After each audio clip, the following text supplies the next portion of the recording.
our course is Internet of Things. It's very interesting area. So the first lecture is going to be on the basics of Internet of Things. So in this lecture we are going to get introduced to the different fundamental concepts behind IoT and the basic technologies and connectivity devices that are required, and an overall understanding about how IoTs are made. So we are going to have in this lecture understanding about all these concepts, but first let us get motivated about why IoT is required. So it has been anticipated that very soon all the different things that we are seeing around us and that we have around us are all going to the internet work. They are all going to the interconnected. So at present, what we enjoy as service, as internet based services, is basically a connection of different computers and the computing devices. So basically this internet that all of use is basically a global network or an internet work of different computers and the computing devices. Now what Internet of Things says is that the scope of the internet is going to expand it. So it is going beyond the computing and computer devices is being connected.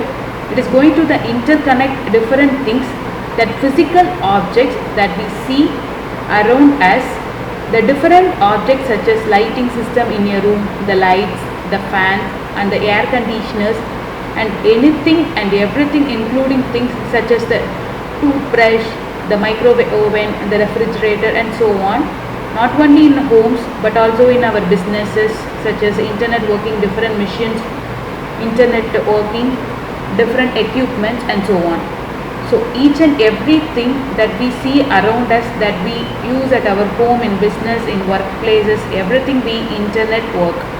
So this is the whole vision of Internet of Things, Internet work of things and Internet of Things.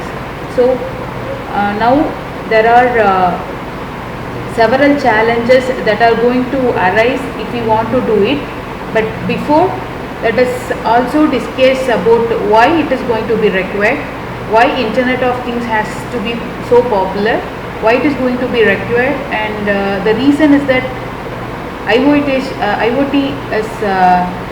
envisaged to be able to provide advanced level of service to the society, to the business and so on. So advanced levels of services can be offered with the help of IoT based technology. So what is going to happen? These different things, the chairs, tables, these lighting systems, the watch or anything or everything that you can think of, all of these are going to be fitted with the embedded systems, the embedded electronics and information technology, so that they have some basic computing platform in them, so attached to them, and then they are going to be acting as a different nodes of that particular internet, the IoT Internet of Things. So what is going to happen in the systems? These things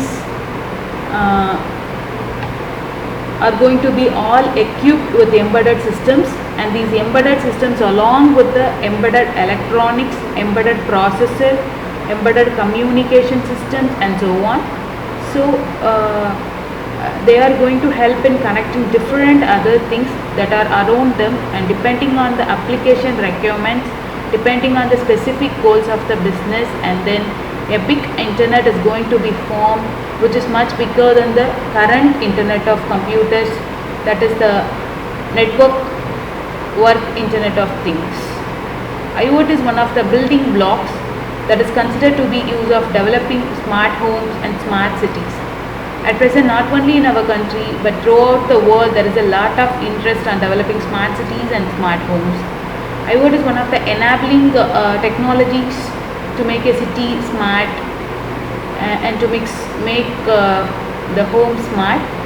How it is going to be done, that is going to be more evident, and so proceed through the different lectures and different indices that are going to be there in building this complex Internet of Things is going to be evident through different lectures that we are going to go through the particular course.